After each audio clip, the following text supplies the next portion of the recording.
Welcome to a new day, a new opportunity, a new podcast. Who knows? Today could bring an unexpected chance, a meaningful conversation, or a small step towards something great. Today might be the day something changes for the better. Thank you for joining me. Hosna is here, and welcome to Her Voice podcast. What does a healthy relationship really need? There comes a point in life when love is no longer just about excitement, attraction, or having strong feelings for someone. It becomes about something much deeper: trust, emotional safety, understanding, and the ability to build a peaceful life together. Wanting to feel calm in a relationship is not asking for too much. Wanting to feel safe, understood, respected, and able to rely on someone is not unrealistic. And wanting to find a trustworthy person with whom a future can be built is not an excessive expectation. There are some of the most fundamental needs in a healthy relationship. But sometimes the difficult part is distinguishing between love and pressure. Someone may genuinely have strong feelings and still behave in a way that makes the other person uncomfortable. Someone may want to meet, spend more time together, become physically closer, and move the relationship forward. Those desires are understandable, but having understandable desires doesn't automatically create an obligation for the other person to be ready at the same time. A relationship should leave room for two people to move at pace and feel safe for both of them. Meeting someone in person can be an important part of getting to know them. Seeing how someone communicates face to face, how they behave in ordinary situations, how they treat other people, and how comfortable the interaction feels can reveal things that messages never can. At the same time, being willing to meet and being ready to meet immediately are two completely different things. A person can genuinely want to meet someone while still needing more time. A busy life, responsibilities, personal boundaries, uncertainty, or simply need to feel emotionally prepared can all be valid reasons to wait. The problem begins when hesitation is treated as weakness.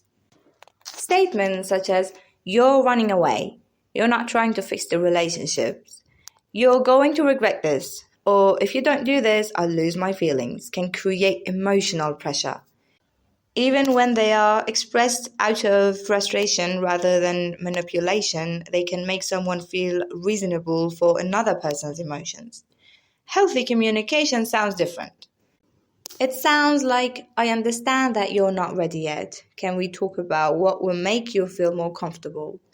Or it sounds like, "Meeting you matters to me, but I don't want you to feel forced." And most importantly, your boundaries matter to me, even when they are different from my expectations. A healthy relationship doesn't require one person to surround other boundaries in order to prove their love.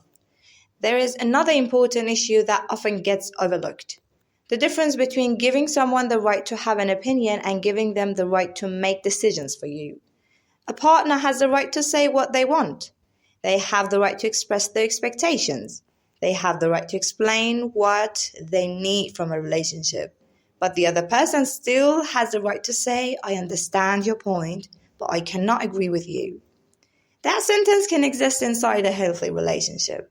Understanding someone doesn't mean agreeing with everything they say. In fact, emotional maturity means being able to look at situation from another person's perspective without completely abandoning one's own. Sometimes the healthiest approach is ask questions rather than immediately becoming defensive. Why does this matter so much to you? What are you feeling right now?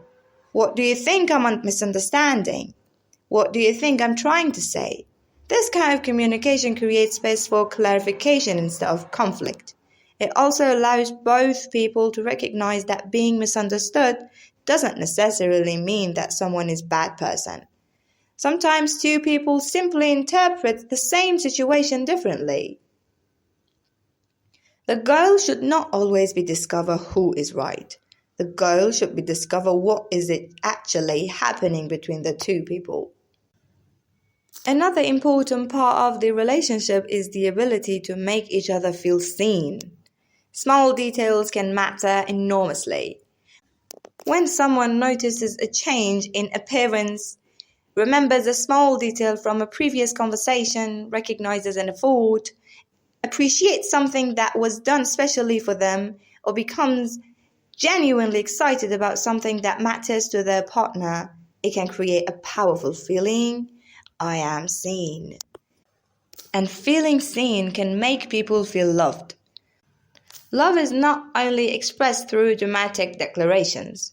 Sometimes it appears in tiny reactions, genuine excitement, appreciation, attention, curiosity, and the feeling that someone is actually paying attention to the other person. However, feeling loved in certain moments doesn't automatically erase moments of discomfort. A relationship can contain beautiful moments and still have serious problems. Someone can be affectionate, attentive, honest, and emotionally expressive while also struggling to respect boundaries. These things can exist simultaneously. That is why relationships should be evaluated as a whole rather than through isolated moments. There is also a dangerous tendency to believe that a relationship must be saved simply because there are feelings involved. It doesn't. Sometimes stepping away from a relationship is not running away. Sometimes it is recognizing that something does not feel right. Taking time alone doesn't necessarily mean giving up on love. Sometimes solitude gives a person the space to understand what they actually need without the pressure of another person's expectations. A healthy relationship should not make someone feel guilty for needing time. It should not make someone feel weak for saying no.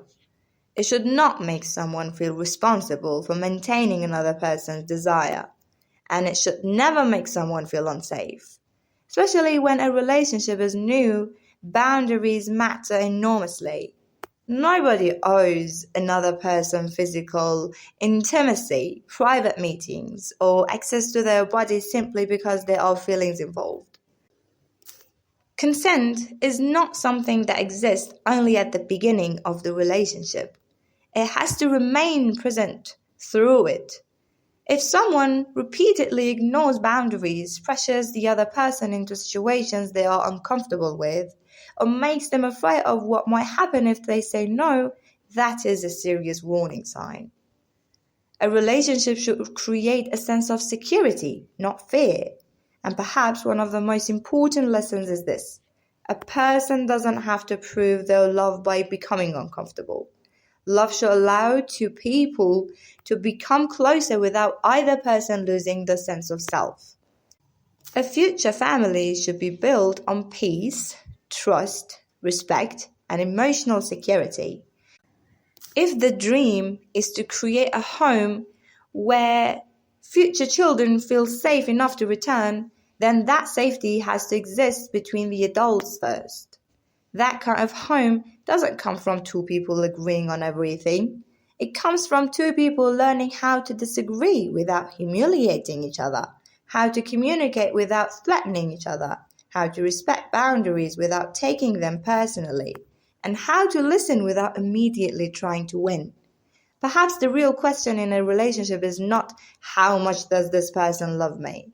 It is how do I feel when I am with this person? Do I feel safe? Do I feel respected? Can I say no? Can I express uncertainty? Can I be myself without being punished emotionally? Can both people slow down when one person needs more time? Can disagreements happen without fear? Can trust grow naturally? And perhaps most importantly, does this relationship allow both people to become better versions of themselves, or does it make one person smaller in order to keep the other person comfortable? Because love can be passionate. Love can be exciting. Love can make someone feel deeply appreciated and seen. But a relationship meant to last needs something beyond passion. It needs respect. It needs patience. It needs boundaries. It needs trust. And above all, it needs emotional safety. No one should have to rush into a future simply because they are afraid of losing someone. The right relationship should not require fear to keep it alive.